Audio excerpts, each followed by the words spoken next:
Assalamualaikum warahmatullahi wabarakatuh. Selamat datang kembali di channel Keramat Horor. Kali ini saya akan membawakan sebuah cerita. Cerita ini cukup menarik ya, menceritakan sebuah tumbal di sebuah waduk. Bagaimana kisahnya? Simak terus videonya sampai selesai.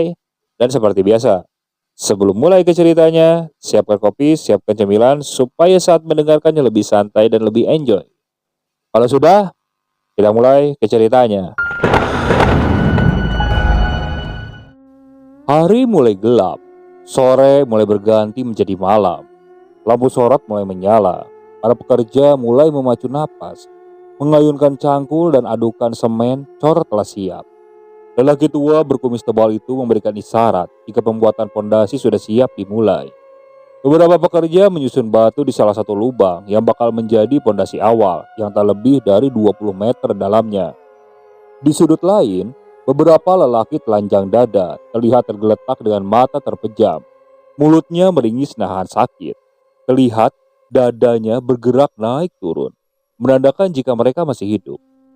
Ketika lelaki berkumis itu mengayunkan tangan memerintah beberapa pekerja lain untuk masing-masing pekerja membawa satu ember adonan semen yang sudah bercampur dengan pasir dan batu. Perintah selanjutnya sudah hafal bagi para pekerja lainnya. Tepatnya bagi mereka yang sudah bersiap di balik kemudi sebuah alat besar. Dengan satu aba-aba, lampu kemudian dimatikan. Tanpa perlawanan, tubuh dari beberapa laki-laki yang menata batu kali untuk pondasi itu tertimbun adonan semen yang berasal dari truk pengaduk semen yang sudah disiapkan. Sekop dan cangkul beradu. Pelu berjatuhan di atas adonan semen yang ember demi ember menyirap tubuh para pekerja malam itu. Tak lebih dari 1 jam kemudian, pengecoran pondasi pertama selesai. Tak ada teriakan, tak ada protes, tak ada tangisan. Semua terasa senyap. Namun di bawah adonan semen itu, tak lebih dari 20 nyawa pekerja melayang. Hingga pagi menjelang, tak satu pun dari puluhan buruh yang ada di lokasi proyek mendapatkan jatah keluar dari area. Bukan tanpa sebab, mereka lebih memilih untuk mencari aman. Walaupun tanpa mereka sadari, lelaki yang biasa memerintah atau mandor di lokasi sudah mempunyai daftar nama yang bakal menjadi tumbal berikutnya demi kelancaran proyek yang sudah disepakati oleh orang-orang tersebut. Singkat cerita, setelah menempuh perjalanan lebih dari 5 jam, akhirnya lelaki umur 25 tahun bisa tersenyum lega. Sejenak dirinya mulai merenggangkan otot-otot tubuhnya yang kaku. Sebelumnya keluar dari bus dan menginjakkan kaki di jalanan. "Masih jauh gak Yul?" tanya lelaki pada salah satu temannya yang bernama Yuli. "Lumayan Gus, kita masih harus naik angkot untuk masuk sana," jawab Yuli dengan terus berjalan sembari menenteng tas rangselnya. Sedangkan Agus tetap mengekornya di belakang. Hampir 10 menit mereka berjalan sebelum akhirnya mereka berhenti di sebuah warung kecil di pinggir jalan. Sembari mereka memesan 2 gelas es teh. Karena setelah itu mereka harus menaiki angkutan umum lagi. Hari beranjak semakin siang. Setelah menghabiskan 2 es teh, Agus dan Yuli melanjutkan perjalanan dengan angkutan umum. Tak ada hiburan apapun yang bisa dinikmati, kecuali suara deru mesin dan teriakan kenek yang mencari tambahan penumpang. Hingga sekitar pukul 4 sore, Yuli membangunkan Agus dan memberikan isyarat agar segera bersiap-siap. Setelah turun dari kendaraan, mereka kembali berjalan menuju sebuah perkampungan dengan masyarakatnya yang ramah dan tamah. Agus merasakan ada satu kesan yang langsung bisa dibayangkan. Akan betah jika tinggal di tempat itu. Tapi tak kala terkaan itu salah, Yuli rupanya hanya menemui seorang yang akan mengantarkannya ke lokasi tempat mereka bekerja. "Apa mau berangkat sekarang Mas?" tanya lelaki umur 40 tahunan yang akrab dipanggil Pak Widodo. "Oh iya Pak," jawab Agus. "Butuh waktu 30 menitan dengan mengendarai mobil pick up untuk sampai ke lokasi dari rumah Pak Widodo." Meski tak jauh dari perkampungan, namun lokasi rumah yang akan menjadi tempat mereka berdua cukup masuk ke dalam. Ada hal aneh yang dirasakan Yuli dari sikap Pak Widodo. Ketika tiba di lokasi, Pak Widodo terlihat seperti terburu-buru dan pamit setelah menyerahkan kunci kepada Yuli. Tanpa menjelaskan apapun perihal rumah berantai semen dan berdinding sebagian papan dan sebagian batu bata itu. Hening dan senyap saat kaki Yuli melangkah di belakang Agus, mulai memasuki rumah dengan dua kamar bersampingan yang tertutup. Sedikit lega ketika Agus menemukan saklar dan menghidupkan seluruh lampu di rumah. "Mau tidur sendiri-sendiri apa sekamar, Yul?" tanya Agus yang masih duduk di kursi menghadap ke pintu. "Aku mau, Gus," jawab Yuli. "Sekamar aja ya, Yul, biar ada teman ngobrol," saat Agus memutuskan. Yuli yang ingin menyauti ucapan Agus tiba-tiba urun. Matanya selintas melihat ada sosok bayangan yang melintas di halaman depan. Yuli bangkit dari tempat duduknya. Dia berjalan cepat keluar pintu untuk memastikan. "Ada apa, Yul?" tanya Agus heran. Saat itu dia melihat Yuli tiba-tiba berdiri dan menatap ke arah luar. "Kayak ada orang yang lewat, Gus," ucap Yuli membuat Agus penasaran. "Warga kampung sebelah mungkin, baru pulang dari kebun," saut Agus yang mulai menatap keluar. "Sudahlah, Yul, aku capek mau tidur," ucap Agus sembari berlalu kan. Tak dapat dipungkiri oleh Yuli saat itu. Walaupun rasa penasaran masih bergelayut, akhirnya ia putuskan untuk menutup pintu dan menyusul Agus. Senyap dan lembab, lagi-lagi hawa yang dirasakan ketika masuk ke kamar yang dipilih oleh Agus. Ada rasa tak nyaman ketika pandangannya beredar mengelilingi isi kamar. Seolah-olah dia merasakan ada sorot mata yang tengah mengawasi kehadiran mereka di kamar itu. Yuli merinding, manakala pandangannya tertuju ke atas kasur kapuk yang dimana tempat Agus sudah terbaring di sisi kiri. Tapi bukan Agus yang membuatnya tercekat, melainkan bayangan seorang lelaki terbaring dengan posisi terlentang di samping Agus. "Gus!" Tanpa sadar, Yuli langsung memanggil dan membuat Agus kaget. Ia langsung duduk dan menatap penuh keheranan. "Ada apa, Yul?" tanya Agus kebingungan. Gak apa-apa," saut Yuli. Dia urun untuk mengatakan sebenarnya. Manakala Agus bangun dan duduk, sosok itu menghilang. "Ah, ya sudahlah," Agus jengkel. Kemudian ia kembali berbaring. Yuli yang masih berdiri mematung tak menghiraukan kejengkelan Agus. Matanya masih menatap ke arah ranjang. Meski bayangan itu sudah menghilang, tapi kini indera penciuman Yuli menangkap aroma bau amis darah seperti berasal dari ranjang. Tepatnya dari bekas bayangan tadi terbaring. Ragu, takut, namun tak ada pilihan. Terpaksa Yuli merebahkan tubuhnya yang terasa lelah di atas ranjang dengan jantung berdebar, melupakan sejenak rasa takutnya. Untuk pertama kalinya, Yuli menghirup udara pagi di tanah pedesaan. Suasana asri dengan hamparan kebun mampu sejenak membuatnya lupa akan kejanggalan yang dia alami semalam. Tak banyak yang mereka lakukan pagi itu, selain bersih-bersih dalam rumah sembari menunggu instruksi dari Pak Widodo, yang katanya akan datang dengan membawa bahan-bahan kebutuhan untuk mereka. Tapi sampai hari mulai beranjak siang, Pak Widodo belum juga terlihat. Ketika Yuli dan Agus berniat untuk keluar mencari makanan, sebuah sepeda motor berhenti tepat di halaman depan. Mereka sedikit heran tak kala melihat ada seorang lelaki setengah baya yang datang membawa satu penumpang, yang jika dilihat dari penampilannya sama seperti tukang. Setelah turun dari motor dan sedikit menjelaskan maksud dan tujuannya, lelaki itu mengangguk dan berlalu masuk ke dalam rumah setelah menyapa Agus dan Yuli. Tak lebih dari 5 menitan, motor itu terdengar lagi dan kali ini berhenti sama di depan halaman depan. Namun motor itu membawa sebuah keranjang bawaan penuh.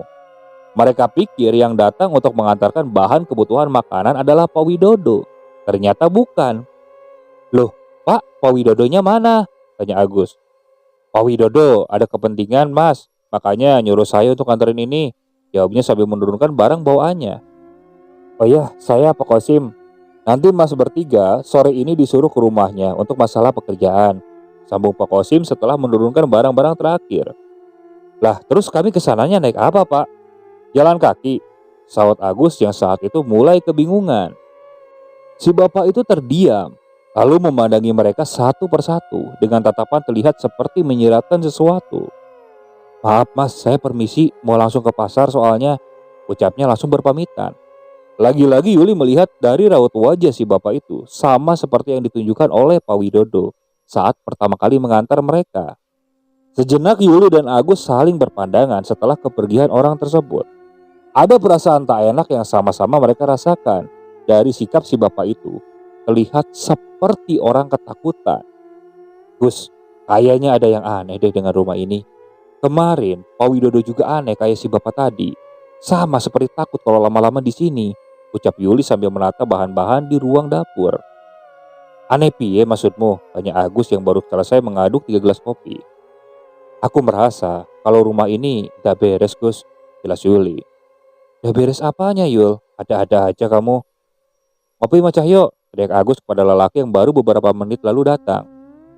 Nggih Mas, Cahyo menyauti sembari berjalan ke arah ruang tamu. Suwun Mas, kopi dulu Yul, biar gak mikir yang aneh-aneh, saut Agus lirih. Seperti tak percaya dengan penjelasan Yuli. Yuli menarik napas dalam-dalam, kemudian menghembuskannya. Mendapati Agus tak begitu mempercayai hal-hal gaib, membuat Yuli sungkan untuk berdebat. Waktu pun terus berputar. Terik matahari yang menyengat perlahan berganti menjadi kemerahan di langit ujung timur, menandakan jika senja akan segera menyambut malam. Yuli yang mengikuti langkah Agus di belakang sedikit jengkel dengan Pak Widodo. Pasalnya bukan jarak yang dekat dengan rumah yang mereka tempati dengan rumah Pak Widodo. Tapi tak kurang dari 1 jam mereka harus berjalan kaki dengan kucuran keringat membasahi seluruh tubuh. Setelah bertemu dengan Pak Widodo, hanya seputar pekerjaan yang mereka bicarakan tanpa menyentuh perihal rumah. Sempat ingin Yuli menanyakan, tapi urun. Sebab Pak Widodo ingin mereka segera pulang dengan berbagai alasan. Seperti tahu dan enggan untuk membahas soal rumah yang mereka tempati. Dengan perasaan campur aduk, Yuli terpaksa menahan rasa penasarannya dan mengikuti Agus dan Cahyo untuk kembali ke rumah. Langkah gontai Agus sempat berhenti ketika seorang lelaki tua berbaju hitam lengan panjang serta sarung kotak-kotak berpapasan dan menatap penuh selidik. Mas dari mana ya? Tanya lelaki itu dengan kening berkerut. Maaf mbah, kami dari tempat Pak Widodo, jawab Agus. Oh Widodo, tapi kayaknya mas ini bukan warga sini ya, saut lelaki itu dengan curiga. Mereka sejenak terdiam sebelum Agus menjelaskan singkat tentang mereka bertiga. Sekilas lelaki tua itu manggut-manggut sebelum wajahnya berubah tegang ketika Agus menyebutkan rumah yang mereka tempati. Saran saya, kalian cari tempat tinggal lain saja, ucapnya sembari berlalu dan menambah lagi satu keanehan bagi Yuli. Apalagi Cahyo yang baru hari ini sampai, membuat mereka berdua sama-sama memikirkan hal yang sama. Kali ini Agus terlihat seperti memikirkan sesuatu dari ucapan si bapak tadi. Ia terlihat diam merenung sepanjang jalan dan membuat sunyi bertambah hening tanpa adanya percakapan apapun. Ketika kaki baru menginjak halaman rumah, hawa senyap sudah menyambut. Bulu kuduk seketika meremang manakala Yuli mulai membuka pintu. Bayangan seseorang yang tengah duduk di kursi plastik ruangan tamu sangat jelas terlihat oleh mata meski dalam keadaan gelap. Namun ketika Agus menghidupkan lampu, sosok itu tak terlihat lagi. Membuat Yuli berusaha berpikir positif dan tak menceritakan apa yang barusan ia lihat.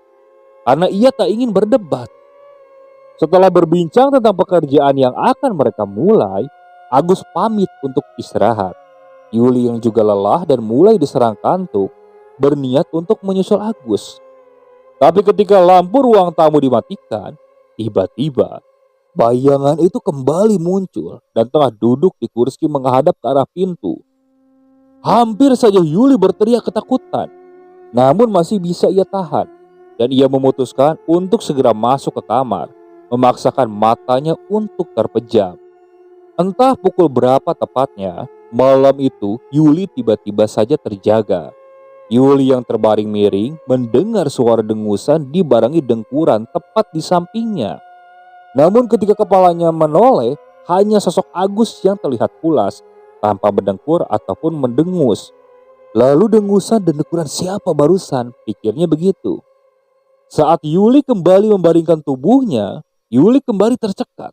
Bukan karena dengusan atau dengkuran, melainkan aroma amis darah yang pekat menusuk hidung. Tanpa pikir panjang, Yuli memaksa matanya untuk terpejam dan mengabaikan bau yang tak nyaman barusan. Hingga akhirnya dirinya benar-benar tertidur. Pagi itu, kembali perdebatan kecil antara Yuli dan Agus terjadi. Tetap saja Yuli yang kalah atau mengalah. Sebab memang Agus sepertinya belum merasakan seperti yang Yuli lihat dan alami. Setelah membawa bekal secukupnya, mereka memulai hari pertama mengais rejeki sebagai kuli. Meski tanpa semangat menggebu, setidaknya Yuli bisa melupakan ketakutan yang masih meliputi dirinya. Saat waktu istirahat sejenak melepas dahaga, Yuli mengikuti Agus di sebuah pondokan. Sebentar saja rasa sejuk dan tenang singgah. Sebelum seorang bapak-bapak berumur 60 tahunan ikut singgah di pondok saat mengetahui keberadaan mereka di sana. "Mas-mas ini baru ya kerja di sini?" tanya beliau. "Enggih pak, kami baru di sini, baru mulai kerja," jawab Agus.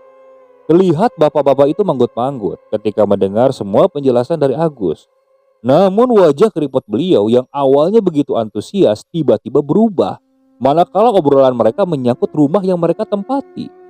Seakan ada sesuatu yang terselip dalam benaknya, hingga tatapan matanya yang mengarah bergantian menyiratkan satu gambaran penuh misteri. "Kalian berdua kalau bisa pindah saja dari tempat itu. Cari rumah-rumah kosong milik warga sekitar aja.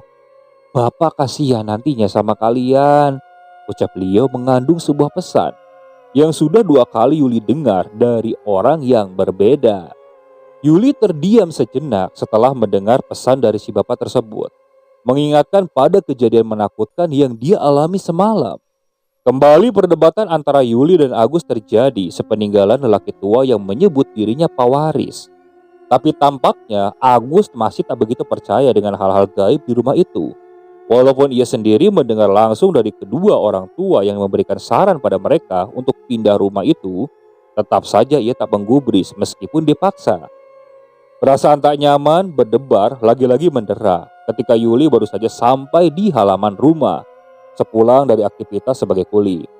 Waktu yang sudah masuk surup ditambah cuaca mendung membuat keadaan sekitar rumah itu begitu sunyi dan sepi. "Yul, aku mandi duluan ya," ucap Cahyo yang tengah-tengah menyiapkan alat kerja di ember dapur. "Iya," jawab Yuli singkat. Melihat Cahyo sudah menyambar handuk dan tersampir dan melangkah ke arah kamar mandi. Yuli merogoh saku mengeluarkan sebatang rokok. Kemudian ia menyalakan sembari duduk di emper dapur. Ia mulai memainkan asapnya yang keluar dari hidung dan mulut sembari mendengarkan gebyuran air dari tempat Cahyo mandi. Saat itu tak ada kejanggalan atau keanehan yang dirasakan Yuli. Sampai ketika rokok tinggal setengah, tiba-tiba dari arah belakang Agus mengagetkan Yuli, membuatnya langsung terhenyak. Belum sempat Yuli melontarkan napas karena keterkejutannya, tiba-tiba Yuli mencium bau amis darah. Netnya dikejutkan dengan kemunculan satu sosok yang berdiri entah dari mana dan kapan di bawah pohon kelapa, tepat di pojok belakang rumah. Sosok yang terlihat sangat jelas dengan penerangan sinar bulan adalah sosok lelaki berbadan tegap, telanjang dada dan berambut gondrong. Matanya terlihat jelas menatap sangat tajam ke arah kamar mandi, tepat di mana Cahyo tengah mengguyur tubuhnya. Entah apa yang sosok itu perhatikan dari diri Cahyo, Yuli sendiri tak bisa menerka dengan pasti. Tapi satu hal yang membuat Yuli merinding, bau amis darah yang menyengat berasal dari sosok tersebut. Tubuh Yuli mendadak kaku, badannya mulai pucat dan dingin, apalagi ketika mata sosok itu beralih menatapnya. Jantungnya seolah-olah berhenti berdetak. "Kamu kenapa, Yul?" ucap Agus ketika menyadarkan lamunan Yuli. Namun anehnya ketika Agus menegur dan Yuli menjawab dengan isyarat mata ke arah sosok itu, Agus seolah-olah tak melihat apa-apa. Bahkan keningnya berkerut seperti bingung. Padahal dengan jelas Yuli melihat sosok itu masih berdiri dengan wajah putih pucat tengah menatap tajam ke arah Cahyo yang masih berbalut handuk. "Apa, Yul?" seru Agus. Yuli tak menjawab. Tapi entah mengapa matanya seolah enggan untuk mengalihkan pandangan dari sosok yang kini terlihat mulai melangkah pergi. Yuli menarik napas dalam-dalam, mencoba untuk mengurangi rasa takut. Hampir menjawab, tapi Agus lebih dulu masuk ke kamar mandi. Sekarang giliran Yuli, dingin, Air bak mandi yang menyiram tubuh kurusnya, tetapi tetap saja tak mampu mengalahkan rasa takutnya. Apalagi suasana sudah begitu gelap. Hanya ada sorotan cahaya dari lampu dapur yang sedikit membantu pandangannya untuk melangkah. Baru saja 3 langkah Yuli meninggalkan kamar mandi, tiba-tiba dia berhenti. Tak kala pendengarannya menangkap satu suara berat milik seorang lelaki. Namun Yuli belum tahu dari mana asal suara tersebut. Hingga tiba-tiba Yuli terkejut. Manakala tepat di hadapannya, satu sosok yang dirinya lihat sebelumnya tengah berdiri menatapnya dengan sorot mata penuh amarah. Buru-buru ia berlari masuk menunduk ke dalam rumah. Awal lembab masih terasa, meski sudah 2 hari mereka nempatin kamar itu. Selalu saja perasaan tak enak tiba-tiba muncul. Seolah ada penghuni lain yang selalu mengawasi jika berada di dalam kamar. Gus, apa nggak sebaiknya kita pindah rumah dulu? Aku nggak tenang soalnya. Lagi kali ini Yuli untuk kedua kalinya meminta Agus untuk pindah ke tempat. Tapi tetap saja Agus tidak mengindahkannya. Agus yang kala itu tengah menghidangkan nasi goreng sebagai menu makanan malam terdiam sesaat. Ia seperti tengah berpikir, terlihat dari raut wajahnya yang kali ini tampak begitu serius. Namun beberapa detik kemudian, tak ada ucapan apapun yang keluar dari mulutnya untuk menanggapi. Setelah mereka bertiga selesai makan malam, Yuli yang masih berada di dapur membereskan pekakas. Tiba-tiba, dia dikejutkan dengan suara benda jatuh begitu keras dari arah kamar. Sejenak Yuli berpikir mungkin itu ulah Agus. Tapi tebakan Yuli salah. Tak lama suara itu terdengar lagi untuk kedua kalinya. Namun disertai dengan suara pekikan. Yuli buru-buru berlari untuk memastikan. Gus, seru Yuli ketika masuk ke dalam kamar.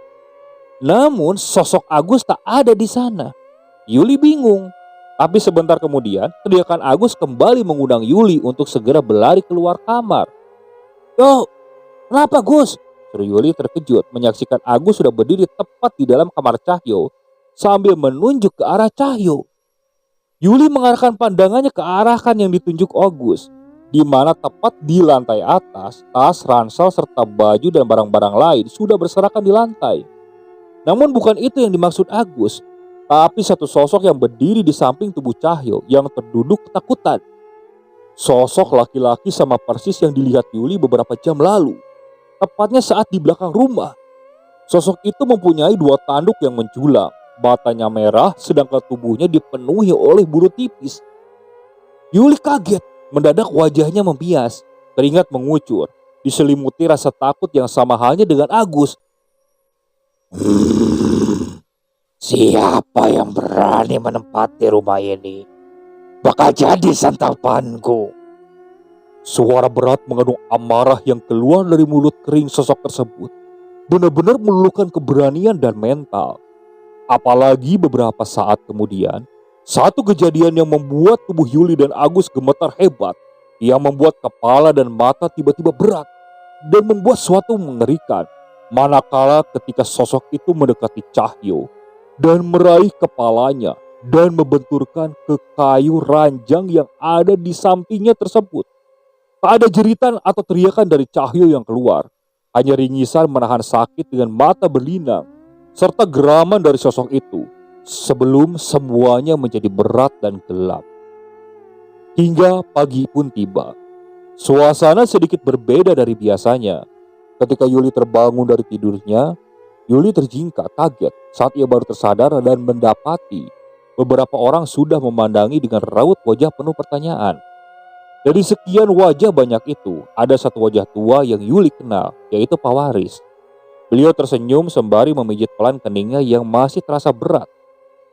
Alhamdulillah kamu sadar nak, ucapnya pelan. Bibirnya terasa keluh dan sulit digerakkan. Sebelum segelas air putih yang diberikan Pak Waris membuatnya kembali pulih dan memberikan ketenangan. Perlahan Yuli bangkit dan menyadarkan punggungnya di kursi. Mencoba mengingat kembali memori kejadian mengerikan yang dia alami.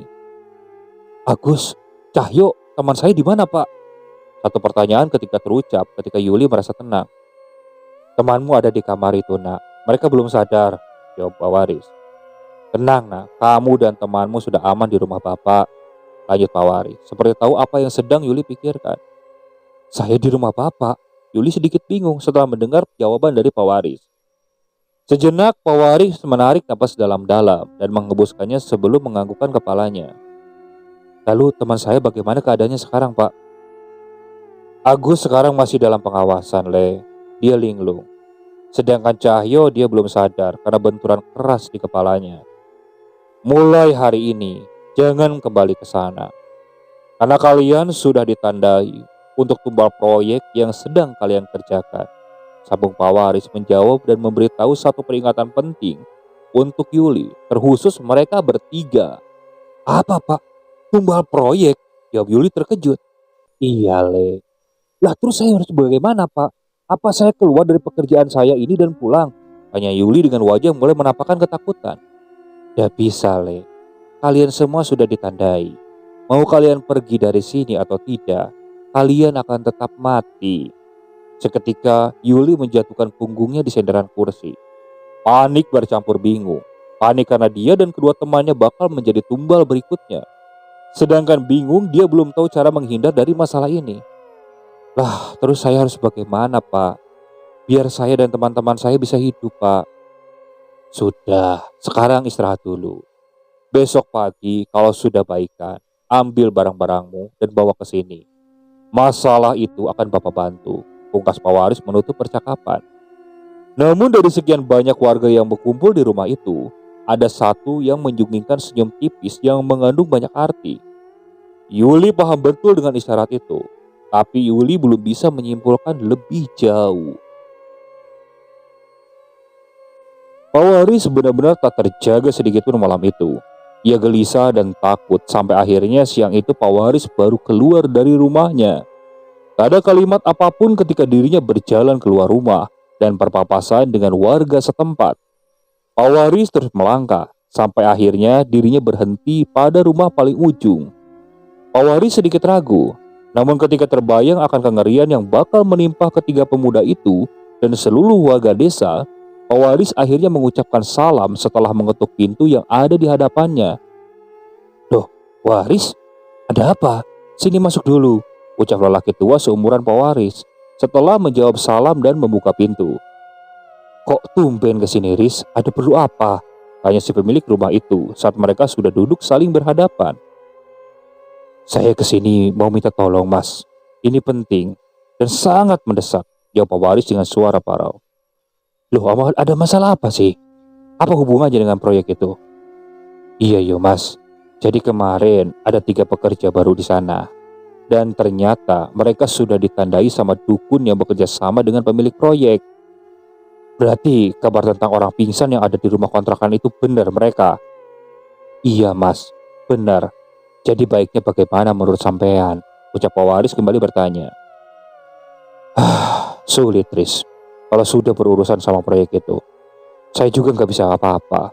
Hanya bisa bantu doa dan menyarankan. Kalau bisa secepatnya, mereka harus pergi jauh dari sini. Kalau enggak, ya, ucap lelaki tua itu berhenti. Sama, Mas. Mereka juga mau pergi keluar pulau. Namun, ya tetap akan mati. Ya setidaknya itu bisa mengulur waktu, Riz. Kamu juga bisa ancang-ancang nantinya kalau benar-benar mau bantu mereka. Tapi saya ada firasat, Riz. Kalau salah satu dari bocah itu ada yang bisa nolong kedua temannya. Lanjut lelaki tua itu yang biasa dipanggil Mbah Sukir, salah satu orang tua yang dituakan di desa. Sejenak Pak Waris terdiam. Tak lama kepalanya yang berubah manggut-manggut setelah beberapa kali seperti mengerti akan firasat Mbah Sukir. Yuli, batin Pak Waris, menerka dan menduga kalau hanya dia yang sampai saat ini masih sadar. Tapi ingat, Riz, yang kita hadapi ini bukanlah makhluk sebangsa jin, melainkan iblis yang dikontrak manusia untuk hajatnya. Sedikit geram suara yang diucapkan oleh Mbah Sukir. Selesai berbasa-basi, Pak Waris langsung pulang ke rumahnya untuk menemui Yuli. Tak banyak yang dikatakan tentang rencananya. Hanya saja ketika Yuli mendengar penjelasan dari Pak Waris, Yuli sedikit tak percaya kalau kedua temannya itu, atau tepat nyawa kedua temannya itu, ada di tangannya Yuli. Kok bisa begitu, Pak? Apa saya sanggup dan mampu, Pak? Ucap Yuli setelah mendengar penuturan dari Pak Waris. Bisa, Le. Karena sampai saat ini hanya kamu yang sadar. dan lu tetap waras, Le," kata Pak Waris dengan suara yang sedikit berat. Singkat cerita, hari itu sampai hari-hari berikutnya, keadaan Cahyo dan Agus tak kunjung juga membaik. Justru sekarang, Agus yang awalnya linglung, kini sudah tak sadarkan diri. Jika dilihat dari mata batin, sukma dari kedua teman Yuli ditarik oleh sosok yang semalam itu yang mereka lihat. Membuat Pak Waris semakin panik dan was-was akan nyawa mereka berdua. Hanya ada dua kemungkinan, selamat dengan keadaan gila atau meninggal. Sedangkan Yuli yang penasaran dengan rencana Pak Waris berubah menjadi gelisah ketika Pak Waris menceritakan secara merinci tentang cerita masa lalu proyek itu. Wajah Yuli berubah tegang dan pucat setelah mendengar angka 20 nyawa menjadi tumbal proyek itu, membuat mentalnya seketika langsung ciut. Terselip rasa takut dan marah mengurat dengan jelas pada wajahnya. Takut akan ia tahu betul dengan apa yang dia hadapi, dan marah pada ajakan Agus yang mengambil pekerjaan sebagai kuli proyek ini. Intinya, semua masalah ini Bapak pasrahkan ke kamu, Yul. Bapak dan Mbah Sukir akan bantu dari belakang, ucap Pak Waris memberikan pesan.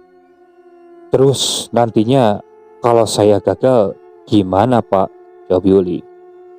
Kalaupun gagal, kamu tidak mungkin meninggal, Yul. Karena iblis itu sudah membawa kedua sukma temanmu. Sekarang tinggal kamu saja, mau lanjut atau menyelamatkan atau berdiam diri melihat temanmu mati mengenaskan. Ujar Pak Waris memberikan pilihan dan mengakhirinya dengan obrolannya. Dengan rasa yang bercampur aduk, Yuli akhirnya menuruti Pak Waris. Ia kemudian melangkah masuk ke dalam kamar, di mana tubuh Cahyo dan Agus terbaring di atas ranjang tak sadarkan diri.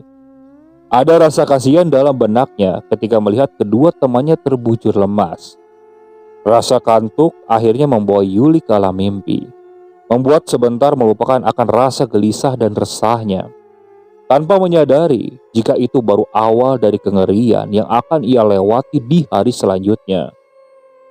Yuli, suara teriakan membuat Yuli terbangun. Buru-buru ia terbangun dan langsung beranjak dari ranjang dengan sempoyongan. Walaupun nyawanya belum terkumpul, tapi mendengar suara Pak Waris yang panik, Yuli langsung melangkah cepat. Sesampainya di depan kamar Agus dan Cahyo, Yuli mendapati Pak Waris berdiri kaku menatap ke dalam kamar. Ia segera menghampiri dan ikut melihat ke dalam. Tepat di atas ranjang tanpa dipan, Yuli dan Pak Waris melihat tubuh dari Agus dan Cahyo mengejang hebat, membuat Pak Waris menduga dan menerka penuh kecemasan. Yul, gawat, ini pasti semua mereka mau diambil, geram Pak Waris sambil mengepalkan tangannya. Waduh, terus bagaimana Pak? Tanya Yuli ikut cemas. Kamu harus ke waduk, Yul, untuk menahan agar supaya mereka tak diambil. Setidaknya kita masih punya waktu untuk ancang-ancang kalau tiba-tiba dukun itu bertindak, jawab Pak Waris sembari membalikkan badan kembali masuk ke dalam kamarnya. Yuli tertegun dan bingung dengan semua kejadian yang kini menjadi satu bagian untuk dirinya. Dirinya masih tak tahu harus berbuat apa untuk membawa kembali sukma Agus dan Cahyo yang diduga ditarik ke tempat yang seharusnya tak dia datangi. Yul, bawalah ini, tapi jangan sampai kamu jatuhkan walau kamu diganggu apa saja. Bapak akan ke rumah Mbak Sukir supaya kamu bisa melepaskan sukma mereka, lanjut Pak Waris sambil menyerahkan satu kantong berwarna putih. Yuli kaget saat itu. Ia tak menduga jika mendapatkan perintah yang sangat sulit dan ngeri dari Pak Waris. Namun demi menyelamatkan kedua temannya, mau tak mau Yuli harus mengangguk dan menerima. Menjelang sore, Yuli kembali berjalan ratusan meter. Akhirnya Yuli tiba dan menghentikan langkahnya sejenak. Dia menyadari jika ada keanehan di sekelilingnya. Mulai dari jalan yang ia lalui di halaman sebelum waduk sangat berbeda dari yang ia lihat sebelumnya.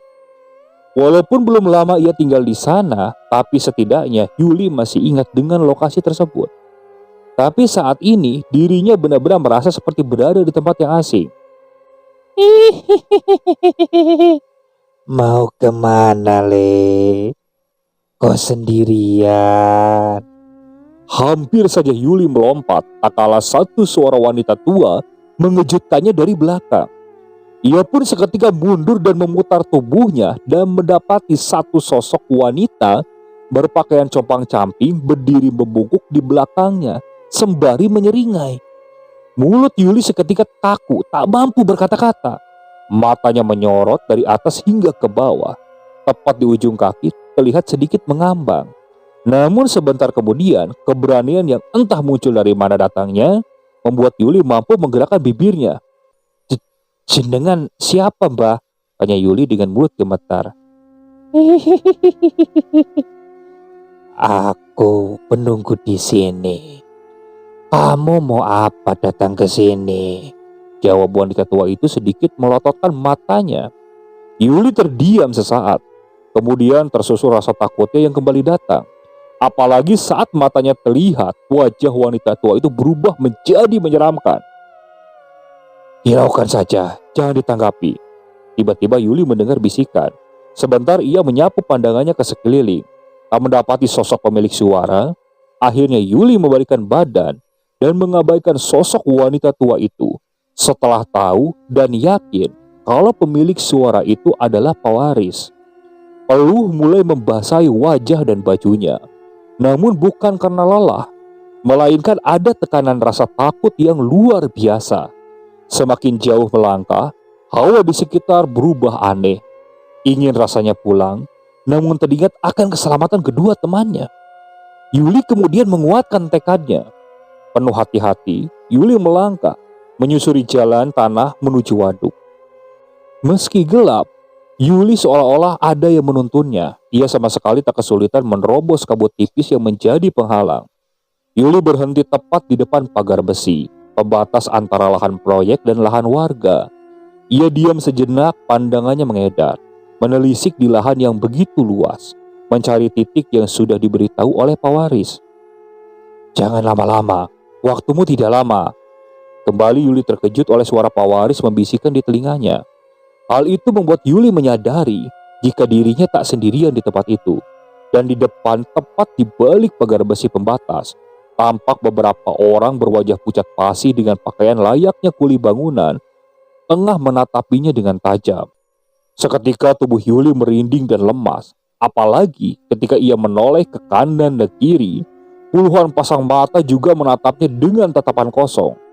Tubuh Yuli merinding bukan karena wajah dan cara mereka memandang, tapi dari aroma tubuh mereka yang kental dengan perpaduan kapur barus dan bunga kuburan. "Cepat masuk, jangan dilihat." Lagi-lagi suara terdengar. Dengan lutut gemetar, Yuli melangkah cepat. Beberapa kali ia berpapasan dengan sosok menyeramkan. Ia abaikan, walaupun membuat keberanian sedikit demi sedikit luntur, tapi Yuli terus melangkah, mengikuti bisikan dari pewaris yang menuntunnya. Puluhan meter setelah pagar besi dan masuk ke area proyek, tibalah Yuli di sebuah lubang yang begitu besar. Lubang itu berbentuk cekungan yang masih berisi bongkahan batu besar dan kerikil. Yuli berhenti, menelan ludah, dan memandang ke bawah. Begitu dalam dan gelap. Setelah mematapkan nyali dan tekad, Yuli akhirnya menuruni anak tangga. Sesampainya di bawah, Yuli diam sebentar, menikmati hembusan angin kencang menerpa tubuh dan wajahnya. Rasa dingin dan merinding seketika menjalar. Sesekali ia juga mendengar suara gemuruh dari arah depan. Beberapa kali Yuli mendapati batu dan kerikil bergetar, seolah akan ada air bah yang bakal muncul dari arah depan. Sekarang jalan ke waduk, tengah tepat ke arah tengah, dan ambil pasak jagor yang tertanam di tiang paling besar. Harus cepat, Yul, karena Bapak dan Mbah Sukir hanya mampu mengawal sampai di sini. Setelahnya, Bapak serahkan kepadamu. Jangan lupa berdoa. Satu bisikan lagi menguatkan dan menurunkan jiwa atau mental Yuli. Yuli juga sadar akan makna dari kalimat itu, yang berarti nyawa kedua temannya ada di tangan Yuli, dan dirinya harus berusaha sendiri. Yuli terus berdoa di setiap langkahnya, sembari menahan dekupan jantung yang tak beraturan. Keringatnya mengucur, walaupun ada hembusan angin yang cukup dingin dirasanya. Yuli pun kemudian melewati bongkahan batu besar setinggi dada, menembus kabut tipis yang mulai membatasi pandangannya. Namun ketika dirinya tinggal berjarak beberapa meter saja dari tiang paling besar, tiba-tiba tubuhnya melemah. Kedua lututnya serasa tak bertulang, terpaku diam tanpa mampu bergerak.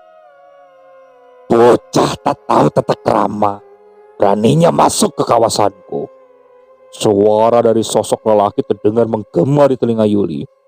Suara itu terdengar begitu dekat dirasa, seolah-olah sosok itu tepat berada di telinga samping kirinya, membuat tubuh Yuli semakin kaku dan pucat.